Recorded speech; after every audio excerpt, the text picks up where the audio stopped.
Welcome to another podcast of the current situation, Manchester United. Manchester United beat I don't even know what the side is, what side name actually. I think it's Janitor or something. But we beat some small side in the Euro League 3-2. Speaking of a small side, it wasn't really a small scoreline given the small side that we played against. Now, in full disclosure, I didn't watch the match. Actually, today is my birthday. Not saying that that's the excuse. I didn't watch the match, but I didn't watch the match. But based on what I saw in the highlights, we got the job done. We got the job done. We haven't had the best of starts in the Euro League. Currently we're last time I checked, before the game started or after the game, I can't remember. We were 17th in the Euro League, so that is not a good place to be, in particularly when you're Manchester United. But we got the job done and we beat this small side that I don't even know what their name is, but we beat them 3-2. And so many guys go say, well, you're not a Manchester United fan.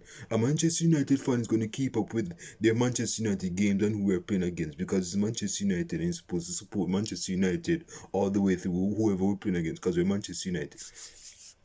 So in the first 80 seconds or at least, now here's the thing.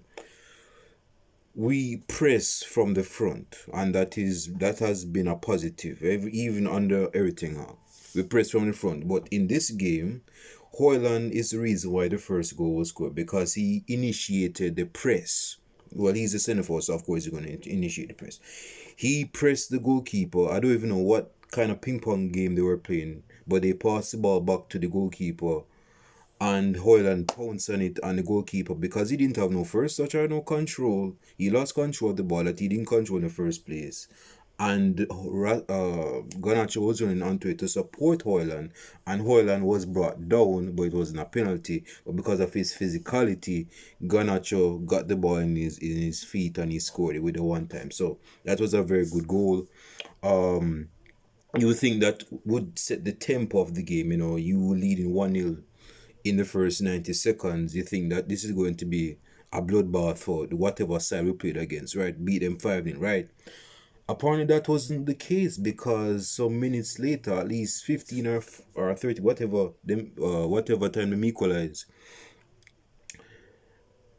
they were attacking us. They scored a good, they equalized with a very good goal. It was outside of the box. See, when players are in these positions, man, I know that it's easy for a fan to say, and you're not playing, so you're not in that situation. But seeing that I'm a fan, I have the green lights to be critical. There's at least objectively critical. In these positions, we cannot be giving the players space, man, because that is what we have been seeing ever since this season. Not, we have seen it under Eric, of course, before he got sacked. And in the first game of Amram as manager against was it Crystal Palace played against? I don't remember, man. My memory is going, and I turned 28 today on my birthday, and I have the memory of like a 56-year-old shut-in member. But anyway, yeah, we cannot be giving the space, man, to players in those type of space. We can't be doing that. We're asking for trouble. We cannot underestimate whoever our opponent is. Who would have thought they would have scored? Onana didn't even thought. Look at Onana. Onana didn't dive. After that, he didn't expect it to score. This is smart. So he's trying to score to the outside of the box for. But him equalize because they had belief, and we gave them the space when the number 25 for them saw the option to pass the ball. He had Zion. He had open space. He couldn't even ask for more space than that. He got the space and he scored. So it was 1-1. And before I go further, I know I'm all over the place. So listen, Amorim is trying to deploy his 4-3-3. Actually, I'm getting mixed up. 3-4-3 system. Now, personally, not that most of you guys care, but giving my opinion on it. I'm not the biggest fan of the 3-4-3. I believe that's the reason why we went down when they attacked us again. I believe that's the reason, but I'm gonna get to that in a second. But the 3-4-3, I'm not really a big fan of it. But it's very attacking. We have three solid centre backs. Mazuri played as right centre back, and he's not a centre back. But he fulfilled the role as a good centre back. He played well there. Then you have Delight, and then you have Martinez, and I think Luke Shaw came in the second half as a left centre back. Then you have Malacia as a left wing back, and you have Bruno and Ergate in the midfield. And on the right hand side is not a full back, is Anthony. Anthony, we've seen this with in the second half against whoever played against in the Premier League. Again, I have seen a memory, so you have to forgive a brother. I have poor bad memory, but you see that Diallo played as a right wing back. No, I'm not saying that it has not been done before. I've seen it with England, where Southgate played Saka as a right wing back in the Euros this year. Yeah, because they have Foden, they have Palmer, and Saka. That is three right-sided players. You can't play three right-sided players in the same place. So out of the two, Saka played the wing back, the right wing back for England. But anyway, I was saying that to say this. Anthony fulfilled the role as a right wing back. No, I'm not sure of what the instructions is, whether he has more license than Malacia to attack and stay up or whatever. I don't know what I do. Hey, I'm just speculating. What if I don't know. But the point is that we conceded. We conceded. I know there are two reasons. One is that Malacia has been out for almost 2 years with injury, and he hasn't played that much games to get full match fitness. Is me. So when he was caught short, when they attacked us and they equalized, that's the reason he got outpaced. He got coned. Is me. He got outpaced and he got coned. Secondly, going back to the 4-3-3, man, the detriment of playing not a 4-3-3. I love the 4-3-3. I'm not a fan of the 3-4-3. But one of the detriments of the 3-4-3 is that when you're playing with three centre backs, they're kind of playing a bit spacious. So in reality, the left centre back is like almost a left full back. And the center back is like the main man. He's occupying two center backs, and the right center back is like a right back. So there's space, and of course the wing backs will also when they're attacking. So when we attack and we lose the ball, that's going to be detrimental to our system. This is me. When we attack, we're like a 3-4-3 basically, but without the ball, we're like a 5-3-2, 5-3-2 with Garnacho and Hoyland up so, and Bruno and Ergate in midfield. That is five, man. Oh yes, Mason Mount. So that is 5-3-2 without the ball. Man, fuck, I was surprised Mason Mount started. Man, fuck. I know I'm going on a segment, but hear me out. I'm very surprised to see that Mason Mount played as like the third attacking player out of the 4-3-3, out of the 3-4-3. Give me a second. Out of the 3-4-3, and not Anthony. I would expect Anthony to be on the right of the attacking three, but he played as a wing back instead of the attacking three. Instead, it was Mason Mount as the right side in the attacking three. I would have I know I'm going to sound hypocritical somewhat because I don't like Mason Mount playing as a right midfielder, but in that instance, given that he has energy, man, I would have played him as a right wing back. So yeah, me being hypocritical again, I just find it better. Although Anthony's not the best attacker, we all know that, but given his position where he plays, I would have expected him to play right there. So I know I'm long-winded, but I had to say that to make a point. So yes, we went down 3-2. Then in the second half, was it in the second half or no, it was still in the first half before halftime. So before halftime, in the first half, Mazuri, man, Jesus, this brethren has better feet. This, you know what? I would say Mazuri has better feet than a good amount of attackers in world football today. This brethren close control, man, and his passing range. This brethren is playing he's a fullback. I know he's playing as a right centre back. See, that is the thing that you get. That is one of the advantages of the 3-4-3 is that, and it could be a detriment when you lose possession, is that when you're a centre back, or at least given instructions to attack as one of the centre backs, and you have good passing range as a centre back, you're given license to pass. See, that is where Aspilicueta played under Conte. You remember that goal that Morata scored against us at the bridge at least 7 years ago? You would think he was at the Flying Bird of London. This bridging got space, and Aspilicueta crossed the ball because he was a right centre back to Morata, and Aspilicueta has good passing range. Morata scored that goal against us. So yes, there's advantages to playing the 3-4-3. Højlund with a good first touch with his right foot score and equalizer. That was a good volley. Again, we shouldn't have been down in the first place. We shouldn't have never been down. We shouldn't even conceded them 2 goals. Definitely not the second goal. Definitely not the second goal. But that is in the past. Manchester United stayed on their feet. They didn't lose composure. Is me. And we equalized, man. That's a very good goal from Højlund. And then at least in the second half, in the 50th minute, Mason Mount played this intricate pass to find Ergat on the right hand side, and Ergat slam it across the face of the box into Højlund's left foot, and Højlund's left foot was scored, and the game finished 3-2. We came down from there. Again, we shouldn't have been down in the first place, man.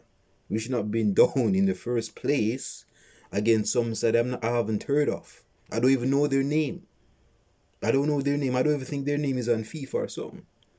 So it's good that we're getting goals. We need to score more goals. We have to score more goals. Rashford, I think Rashford played. He came on. I haven't seen much of it. Again, I didn't watch the game, so I haven't seen much of him in the highlights. But yeah, man, it's we needed this result.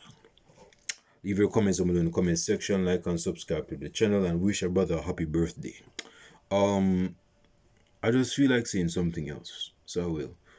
So I'm very intrigued to see how this 3-4-3 play pans out in the Premier League. No, I'm not. We're all aware of the 3-4-3. Conte brought the 3-4-3 in 2016 to the Premier League. Person thought he would have get caught short with it, and in the first games, Conte as manager, but as the season progressed, they went on this long lengthy run of winning games, drawing games, and even probably losing a couple of games. But they play their football, and they won the Premier League with the 3-4-3. Antonio Conte in his first season. Now, of course, the second season syndrome is a thing in football, and that is what happened to Antonio Conte. So we'll have to see how it goes, bro. You notice that the Premier League sides caught on to the 3-4-3 in Conte's second season, and it eventually probably got him sacked. Is me. So it has been deployed in the Premier League. No, this is not the Premier League of 7 years ago, but hear me out. If Amorim, I'm very interested to see who and where certain players are going to play in the system. Now, as of right now, I can say that Mazuri is going to be playing as a right centre back. I'm happy enough to see him right there. Now, as the right wing back, now some persons may say, well, put Dalot as right wing back. Why put Dalot as left wing back? Luke Shaw is back from injury, so put Dalot as right wing back. I don't think Luke Shaw is at this stage in his career right now where he's even a fullback or even given his fitness. I think he should play as a left centre back in that system. Yeah, I think he should play as a left centre back in this system. I don't think he has the physique. You talk about Malacia getting caught short. when him go equal, when him go, they took the lead. I don't even think Shaw could have even catch up with that bridge. I think he would have been at the half line. So we have to be very wary of the options. I hope you guys are hearing what I'm saying. The options that we play in the system. Yeah. So if Amarim finds it suitable to his game that players like Diallo and Anthony suitable as a right wing back and they're actually wingers in football, we'll have to see how that work out. Certain different players change positions over time and got better in their careers. You look at Sergio Ramos, you would have thought Sergio Ramos started as a centre back. No, Sergio Ramos didn't start as no centre back. This Virgin started as a full back at Sevilla and he came to Real Madrid as a full back. He played right back in I think Mourinho, yes, Jose Mourinho transformed him into a centre back and he became one of the best centre backs in world football. And he's one of the best centre backs in football history. Schweinsteiger used to play as a right winger. Whatever happened there? He became one of the best centre mids in world football. So if this change happens for Amad Diallo, whether he likes it or not, and that is what the coach requires of him, Anthony really have a choice, because if he knows if this brethren opposes to anything, he knows he's not going to get no game. So he has no choice. With Diallo, Diallo has attack. Diallo can bring stats, and we saw that against Silva. We played against the Premier League again. I forgot this side that we played against the Premier League. I have poor bad memory, so I have to remember that, because I wouldn't. But yeah, man. So I hope I'm not rambling. I hope you guys get what I'm saying. So we have to understand. We have to know who we're playing in this system. Bruno Fernandes, of course, Bruno Fernandes will always be Bruno Fernandes. As far as Mason Mount,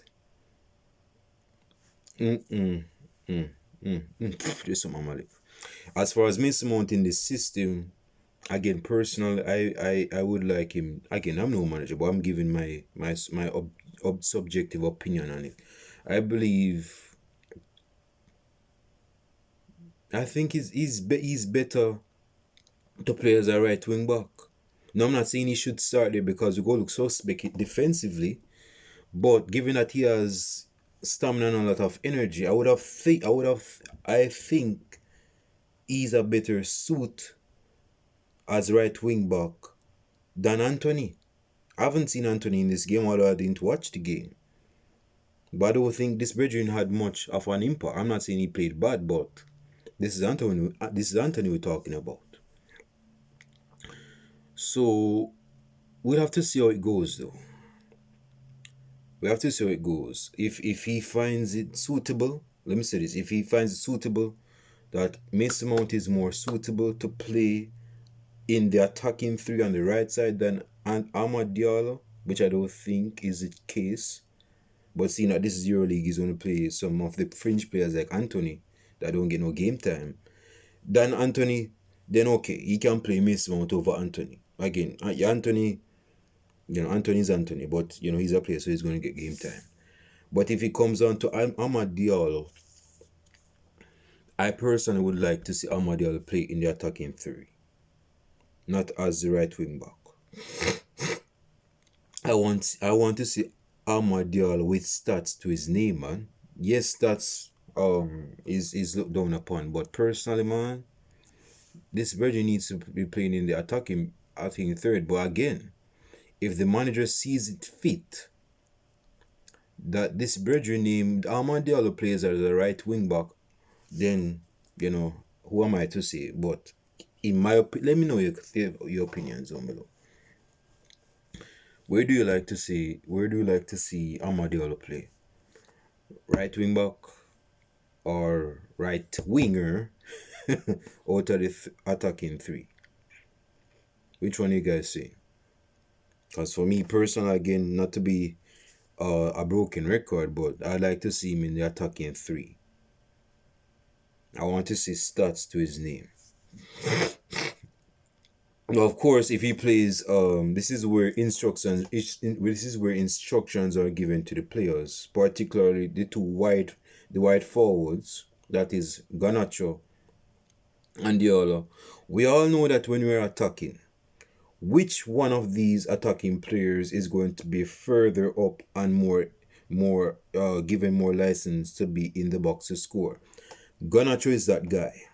Out of the two wide forwards, out of Ganacho, or if Diallo plays as a in the 3-4-3, I believe Ganacho is going to have more of the license because he's a goal scorer. And we have seen that for a couple of seasons now. He's a goal scorer. He's becoming that type of player profile now.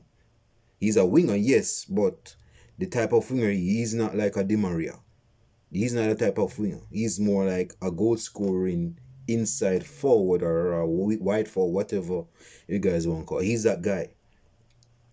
Diallo, on the other hand, he's going to be given more instructions to drop back if we lose the ball. Of course, you're going to have to go drop back if you lose the ball. But the point I'm making is that Diallo is going to be given more instructions to drop defensive to the more defensive work and to be a part of the build-up apart from Garnacho, because Garnacho, when it comes on to build, that is not his strength. Garnacho is more on, he's a great player on the pace. He's a pace personified player. And another thing is that he's our outlet when we're attacking. Hoyland is fast. Don't get it twisted. Hoyland is fast. Speaking of Hoyland is fast, I'm gonna get to that in a second, man. I'm all over the place. I need to finish this video, man. But Garnacho is going to be, when we're at counter-attacking, Diallo is going to drop.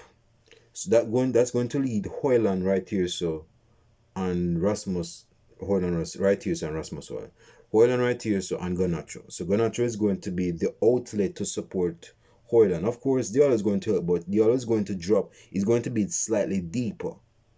He's going to be slightly deeper if, again, he plays in the 4-3-3. He's not going to have the license of a Garnacho. He's not going to have that. Diallo is not that fast. He's not that fast. But he has better technical ability on the ball than Garnacho. And he's better in build-up play than Garnacho.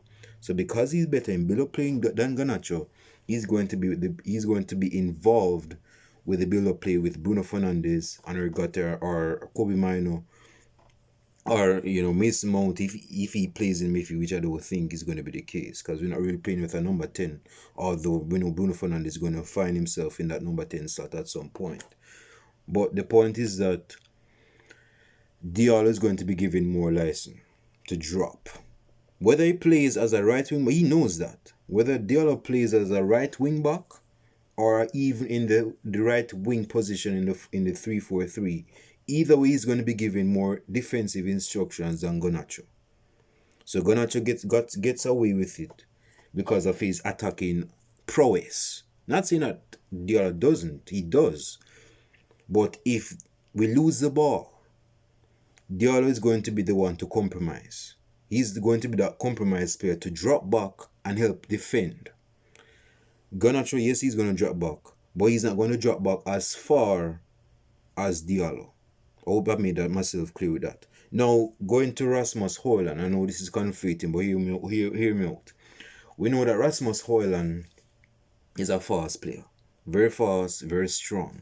Now, I'm not saying he's the best dribbler. I'm not saying that, but I believe that it's a thought. It's a hypothetical thought. I'm not saying that it's going to happen, but it's a thought, and I want to express that thought right now.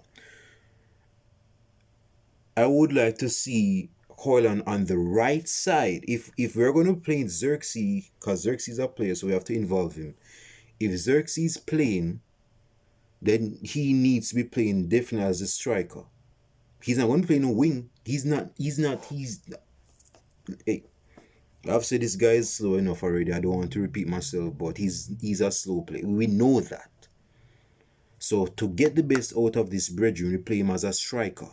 Now, if you want to be attacking, in my opinion, if we're looking to get goals, I would say not start, but at some point in the second half, if we need goals, if the game is draw, if the game is level, 1-1, 2-2, and we're looking to get goals, I would keep on Rasmus Højlund and take off whoever we have on the right hand side. Take him off, put Rasmus Højlund on the right side, and put Xerxes in the center, and either have Rashford. I don't believe Rashford will be playing no left wing back. Never, not in this lifetime. So I believe he'll be playing either left forward or Garnacho. Him or Garnacho playing left forward. So that would be the attacking trio if we need goals, because Rashford is a good goal scorer on his day. We know that, and Garnacho has goals in him. So either Garnacho on the left hand side, Xerxes when he comes on as a centre forward, which would push Højlund from a centre forward position. Man, these notifications, man. From a centre forward position and play him on the right hand side. See, that is where Lukaku played for Everton and he got all those goals for Everton. Because even when Lukaku was playing as a lone centre forward, he had space in front of him to run. It's not like he had wingers this side of him. Lukaku played in a defensive. No, I know I'm getting off track, but hear me out. Lukaku played in a position in a defensive system under Martinez at Everton, where the wingers were like secondary fullbacks, so they were down there. So the left winger was like a secondary left back, so he was down there. So, and the number 10 was like part of the centre mid. So and you have Lukaku way up here. So when that ball is played to Lukaku, he has space and time to do his thing, and that is how he scored most of them goals. When Lukaku was under Ole Gunnar Solskjaer, we had two wide forwards, two strikers. Martial, I believe it was Martial or Lukaku as the right striker. I believe it was a 5 at the back. I don't remember. No, it was a 4-2. It was a 4-4-2. It was a diamond 4-4-2. Yes, it was no 5 at the back. It was the same formation that Germany played in the 2014 World Cup, and they won with that formation in 2014 in the World Cup. That is the same formation Ole used in his first 3 months at least at Manchester United in 2019. Lukaku was a right striker. Jesse Lingard was the number 10. Or he was given license to score goals. He was the number 10, and the other striker was either Martial or Rashford. And you had the midfield, whatever the midfield was. So I hope you guys get what I'm saying. So I did a lot of sidetracking, a lot of bickering, but it has sense though, because we have to know who we're playing in this system, man. And it's good to talk about tactics relating to our side, because when was the last time you see Manchester United play 3-4-3? I believe we played a 3 at the back system under Ole at some point. Definitely under Louis van Gaal. In his first season, Van Gaal played a 5 at the back. It was a 5 at the back, not a 3 at the back. Even with the ball, it was a 5 at the back. Valencia was a right full back. Ashley Young, he turned Ashley Young into a left full back. So we really didn't have much natural fullbacks apart from Raphael.